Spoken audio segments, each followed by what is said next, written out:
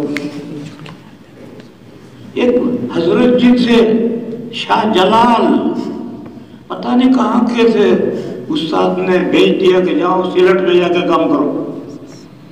اور انہوں نے سیلٹ میں سارے لوگوں کو اسلام کی دعوت دی اور مسلمان بنایا اور وہاں کام رہا. آج بھی ڈھاکہ کے ایئرپورٹ کا نام شاہ جلال ہے. تو وہ پڑھ کر کے گھر نہیں جاتے تھے، وہ پڑھ کر کے جاتے تھے جہاں اس مدرسے نے، اساتذہ نے، اکابر نے جہاں ان کو بھیج دیا. اب وہ زندگی بھر وہاں چپکے ہوئے ہیں.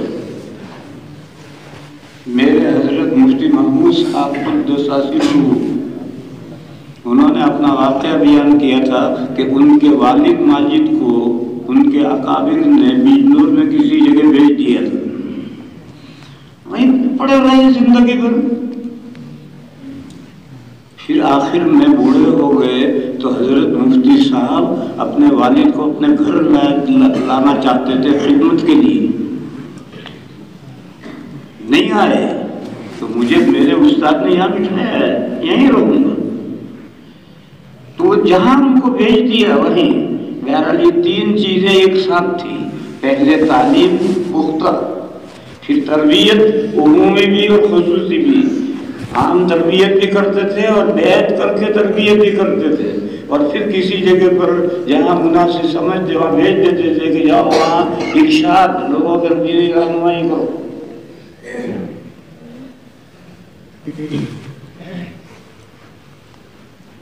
آگے چل کر یہ تین چیزیں جو ون پیس کوہ نور تھا وہ تین حصوں میں بٹ گئے. تعلیم مدارس اسلامیہ عربیہ نے لے لی اور تربیت خانقاہ والوں نے لے لی اور ارشاد نظام الدین والوں نے تبلیغ لے لی. ایک کے تین ہو گئے اور جب ایک کے تین ہوئے تو تینوں ناقص ہو گئے. سمجھنے کی بات ہے، تینوں ناقص ہو گئے. تعلیم ان مدارس اسلامیہ عربیہ میں تعلیم رہی، آگے کوئی ذمہ داری نہیں رہی کہ اس کی تربیت ہوگی اور اس کی بیعت کریں گے. استاد ہی بیعت کرتا تھا. حضرت مدنی قدس سرہ جب طلبہ جب بیعت ہوتے تھے حضرت مدنی سے تو وہ طالب علم اگر یہ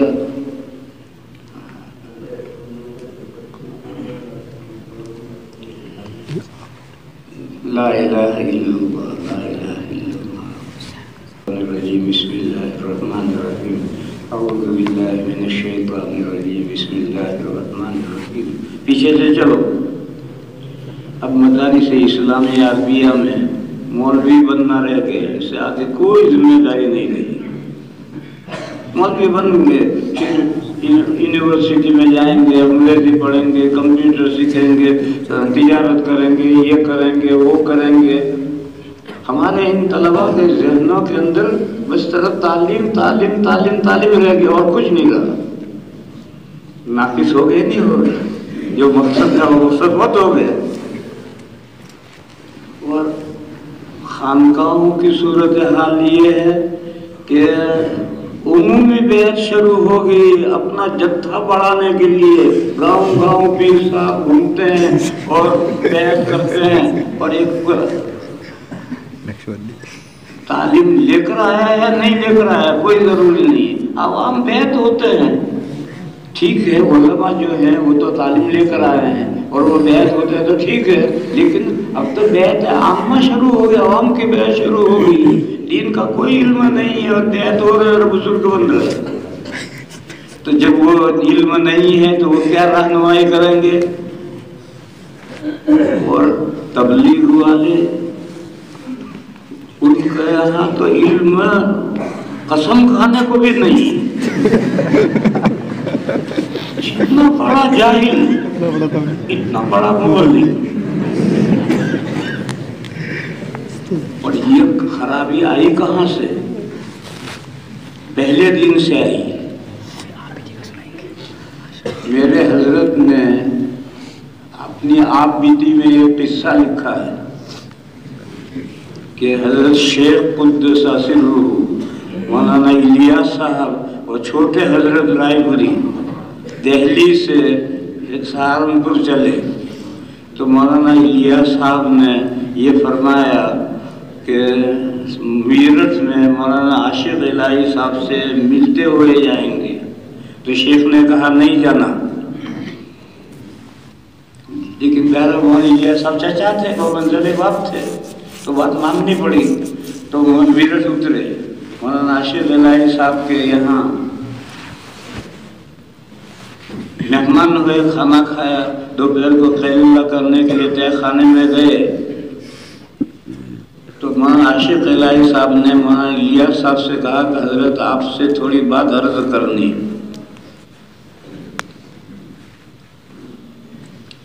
بیٹھے، چاروں بیٹھ گئے تو مولانا عاشق الہی صاحب، یہ حضرت گنگوہی کے آدمی ہیں، وہ تذکرۃ الرشید حضرت مولانا عاشق الہی صاحب کی لکھی ہوئی کتاب ہے، انہوں نے بیٹھتے ہی یہ کہا مولانا الیاس صاحب سے کہ حضرت آپ اپنے کام میں غلو کر رہے ہیں۔ یہ حضرت شیخ نے یہ لفظ آپ بیتی میں لکھا ہے کہ آپ اپنے کام میں غلو کر رہے ہیں۔ تو مولانا الیاس صاحب کو غصہ آ گیا کہ میں غلو کر رہا ہوں تو تم کرو کم۔ تو پھر حضرت شیخ بیچ میں پڑے اور کچھ ان کو سمجھایا، کچھ ان کو سمجھایا، بات کر گویا پہلے دن سے یہ چیز سلسلہ شروع ہوا ہے۔ اور یہ جب کام حضرت نے شروع کیا تھا تو میوات سے کام شروع کیا تھا جہاں لوگ کلمہ بھی نہیں جانتے تھے، تو 6 نمبر طے کیے تھے ابتدائی، جیسے بچے کو لاتے ہیں کہ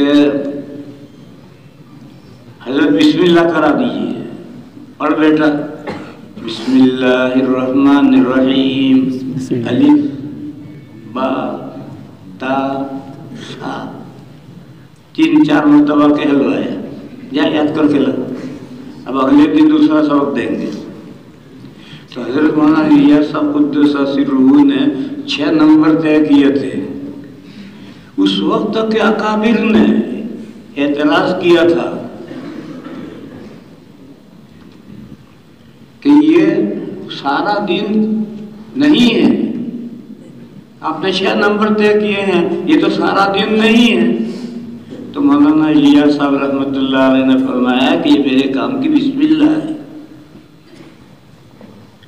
وہ اسی بسم اللہ کے اندر آج تک چل رہے ہیں، 70 سال ہو گئے بسم اللہ چل رہی ہے، اور جیم ہا خا آتا ہی نہیں۔ اسی لیے ایمانیات ان کے یہاں نہیں ہے، تبلیغ والے ایمانیات جانتے ہی نہیں، اسی لیے گمراہ فرقوں کے بندے میں یہی پھنستے ہیں، شکیلی وہ بنتے ہیں، قادیانی وہ بنتے ہیں، غیر مقلد وہ بنتے ہیں، عبادت جانتے ہیں۔ وہ حضرت شیخ نے کتابیں لکھ دی ہیں تو وہ پڑھتے ہیں، پڑھاتے ہیں، لیکن اس سے آگے معاملات نہیں جانتے۔ جتنے خراب معاملات تبلیغیوں کے ہیں کسی کے نہیں ہیں، وہ صفائی معاملات ہی نہیں پڑھتے حضرت تھانے کی، معاشرت نہیں جانتے، اخلاق نہیں جانتے،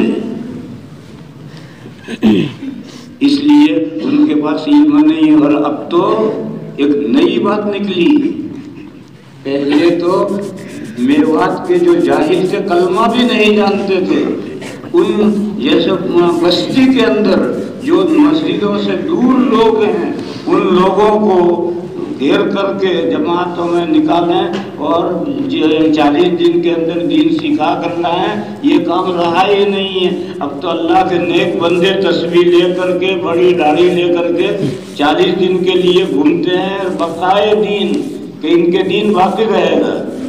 ارے تبلیغ تو رہی نہیں ان کے یہاں۔ یہ ساری باتیں میں کیوں کہہ رہا ہوں؟ ون پیس کوہ نور تھا، وہ آپ تھے، وہ 3 حصے ہو کر کے آپ بھی ادھورے ہو گئے، خانقاہ والے بھی ادھورے ہو گئے، تبلیغ والے بھی ادھورے ہو گئے۔ نہ یہ پورے ہیں، نہ وہ پورے ہیں، نہ وہ پورے ہیں۔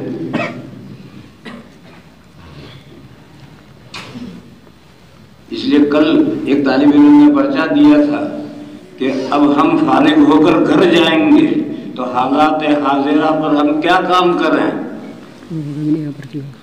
میں اس جگہ پر اس پرچے کے جواب میں آ رہا ہوں۔ اس نے یہ کہا تھا کہ ہم اب فارغ ہو کر گھر جائیں گے تو حالات حاضرہ پر ہم کیا کام کریں۔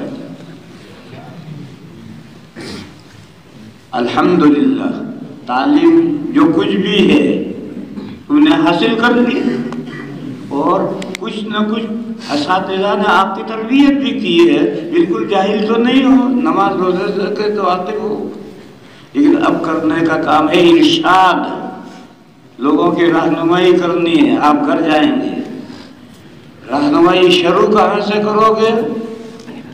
وَأَنذِرْ عَشِيرَتَكَ الْأَقْرَبِينَ۔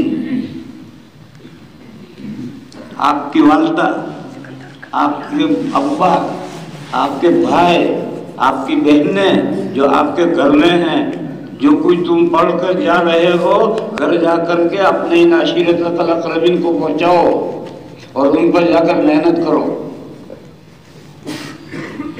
مجھے یاد ہے میرے بھائی تو مدرسوں میں پڑھتے تھے، لیکن میری 4 بہنیں تھیں، تو میں یہاں سے جب بھی رمضان میں گھر جاتا تھا تو 4 بہنوں کو ناظرہ بھی پڑھاتا تھا، تجوید بھی پڑھاتا تھا، دینی کتابیں بھی پڑھاتا تھا، ساری بہنوں کو میں نے گھر جا کر پڑھایا ہے۔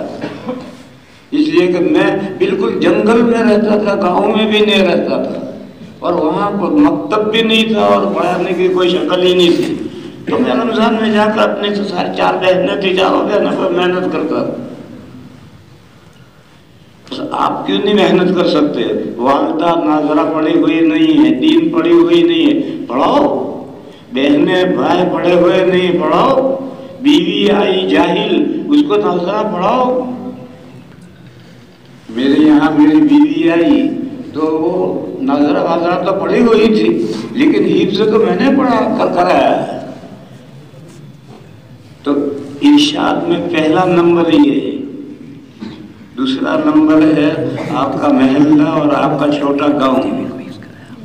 محلے میں، وہ چھوٹے گاؤں میں، بڑے گاؤں کا تو صرف محلہ، پورے بڑی بستی میں تو محنت کر نہیں سکتے، لیکن اپنے محلے پر تو محنت کر سکتے ہیں، چھوٹا گاؤں تو محنت کر سکتے ہیں۔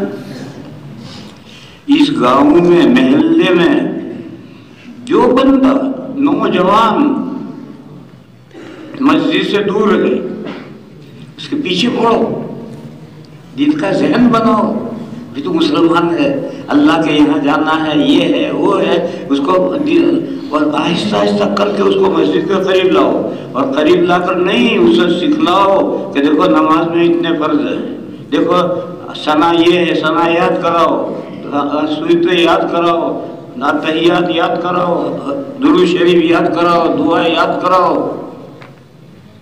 تبلیغ والے آتے ہیں، محلے میں گشت کرتے ہیں، نوجوانوں کو گھیر گھار کے لاتے ہیں، اور پھر عشاء کے بعد تقریر کرتے ہیں، نکلو نکلو نکلو نکلو، اس کے علاوہ کوئی تقریر ہی نہیں ان کے پاس۔ اب یہ نوجوان بیچارے، ان کی پتلون ناپاک ہے، پاکی ناپاکی کے مسئلے نہیں جانتے، نماز نہیں جانتے، یہ تو سب کے ساتھ اپ ڈاؤن کرتے ہیں، اور نکلو نکلو کی تقریر سن کر کے گھر گئے اور جماعت گئی۔ اس سے دین نہیں پھیلتا۔ یہ جو تبلیغ کی محنت جو آج کل چل رہی ہے، اس سے دین نہیں پھیلتا۔ جتنے دیندار ہیں وہ دیندار ہیں، اور جو دیندار نہیں ہے وہ دیندار نہیں ہے، اور وہ مسجدوں میں گھیر کر کے لاتے ہیں اور وہ بھی بیچارے جانتے نہیں ہیں۔ تو بسم اللہ سے محنت کرو، پاکی ناپاکی سمجھاؤ، کپڑے پاک کرنے کے طریقے سمجھاؤ، نماز سکھلاؤ، نماز کی اہمیت سکھلاؤ، نماز کے اذکار سکھلاؤ، نماز کے فرائض واجبات سکھلاؤ، سنتیں سکھلاؤ۔ یہ ارشاد ہے۔ پہلے اپنے گھر پر محنت کرو، اور اس سے فارغ ہو کر نہیں، گھر کی محنت الگ جاری رہے گی، اور گھر کی محنت کے علاوہ اپنے محلے پر، گاؤں پر محنت کرو۔ اور پھر تیسرے نمبر پر آج کل کے احوال یہ ہیں کہ ملک میں جو غیر مسلم ہیں وہ دو قسم کے ہیں، بڑی ذاتیں اور چھوٹی ذاتیں۔ بڑی ذاتیں برہمن ہیں، کھتری ہیں، پتہ نہیں راجپوت ہیں، یہ بڑی ذاتیں ہیں، اور چھوٹی ذاتیں ہیں، چمار ہیں، بھنگی ہیں، سب لوگ ہیں۔ ان غیر مسلموں کو بھی اسلام کے قریب لاؤ، مسلمان ہونے کو مت کہو، اسلام کے قریب لاؤ، سمجھاؤ، اور ان کو یہ بتاؤ کہ تم ہندو نہیں ہو۔ ہندو تو یہ بڑے والے ذاتیں جو ہیں وہ اپنے آپ کو ہندو کہتے ہیں، تمہیں تو زبردستی ہندو بنا رہے ہیں، بلکہ اب تو ایک مولانا صاحب بھی ہم کو بھی ہندو بنا رہے ہیں۔ یہ چھوٹی ذاتیں جو ہے وہ ہندو نہیں ہیں، ان کو قریب لاؤ، اپنے اخلاق کے ذریعے سے قریب لاؤ، انسانیت کی بنیاد پر قریب لاؤ۔ علی میاں رحمت اللہ علیہ قیام انسانیت کا ایک تحریک چلاتے تھے، قیام انسانیت۔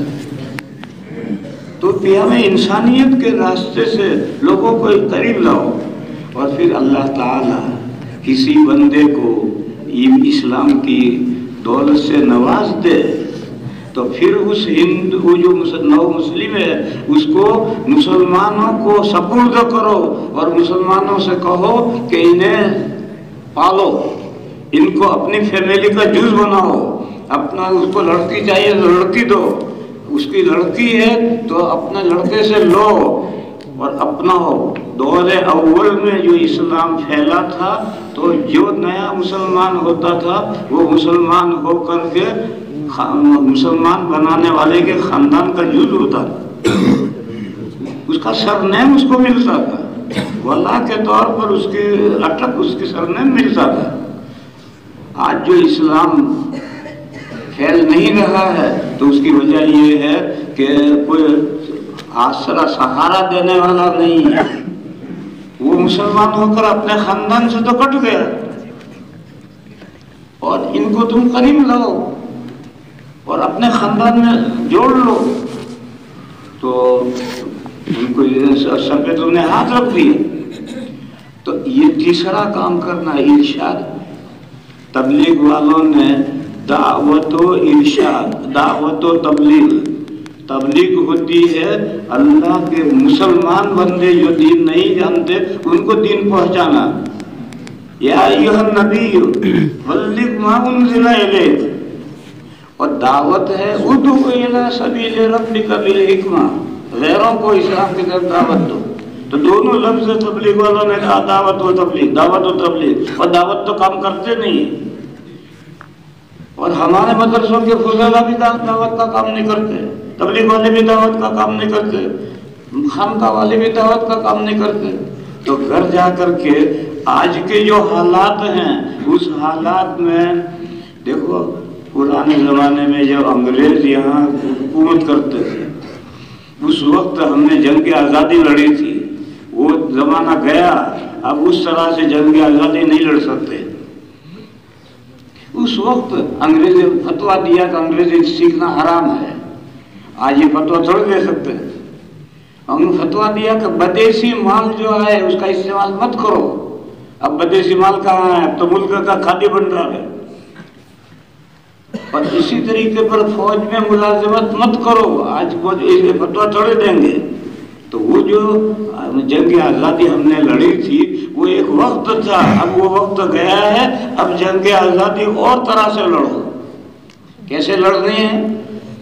آبادی بڑھاؤ،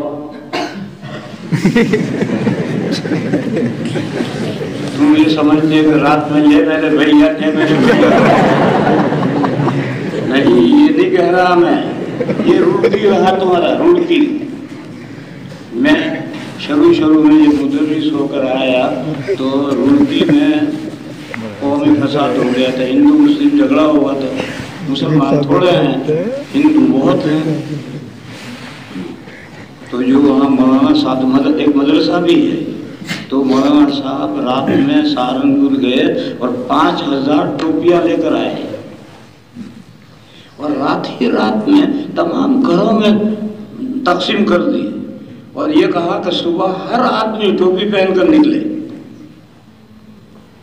اب جب صبح 5000 نئے ٹوپی پہن کر نکلے تو ہندو سہم گیا کہ یہ رات میں اتنے مسلمان کہاں سے آئے؟ ارے یہ تعداد بڑھانے کی ہے، محنت کرو مسلمانوں پر کہ یہ جو تم پتلون پہنتے ہو اور اوپر ٹی شرٹ پہنتے ہو اور جو تم بنیان پہنتے ہو، یہ اسلامی لباس نہیں ہے، یہ تو کافروں کا لباس ہے، یہ روس سے آیا ہے۔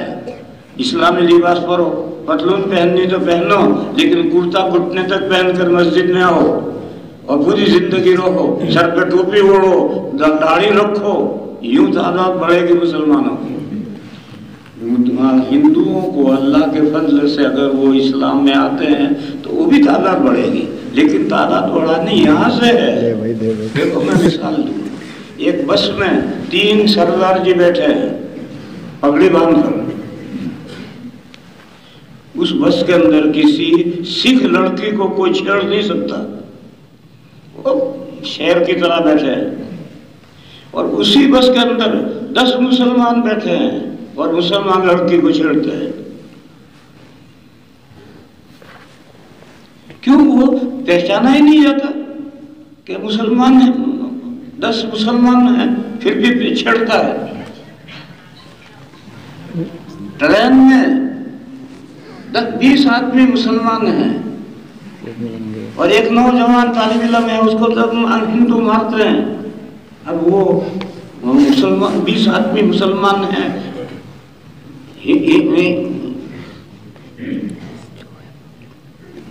اعوذ باللہ من الشیطان الرجیم، بسم اللہ الرحمن الرحیم، اعوذ باللہ من الشیطان الرجیم۔ تو روڑکی میں انہوں نے یہ کہا تھا کہ بھی ٹوپی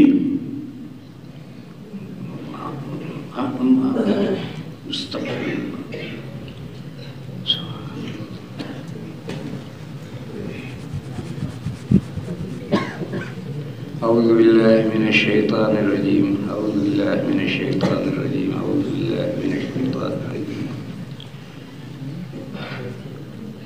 تو آپ جب گھر جائیں تو آپ پہلے